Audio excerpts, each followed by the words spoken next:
យើងបើកមុខងារហោះតាមរថយន្តបាទជាមួយយើងត្រូវមានឈុតជាមួយនឹង tele បាទ remote control បាទមានអង្តែនសេវាភ្ជាប់មួយ tele ហ្នឹងបាទយើងបើកមុខងារបាទមាន tracking មុខងារ tracking ហ្នឹងចុចមកវាមានសញ្ញាបូកលើ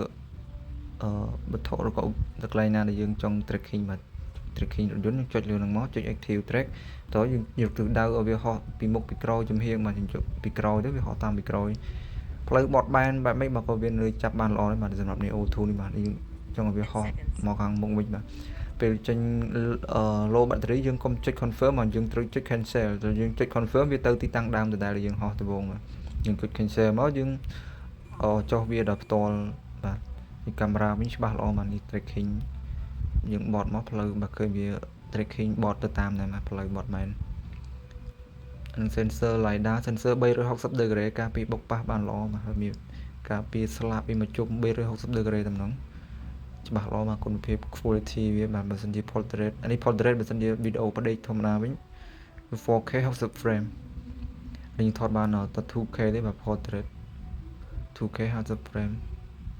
30 frame បាទខ្ញុំកាត់យកនេះទៅធ្វើវីដេអូទៅធ្វើ 2K ទេបាទ 2K 50 frame ពេកកាត់ត export វីដេអូ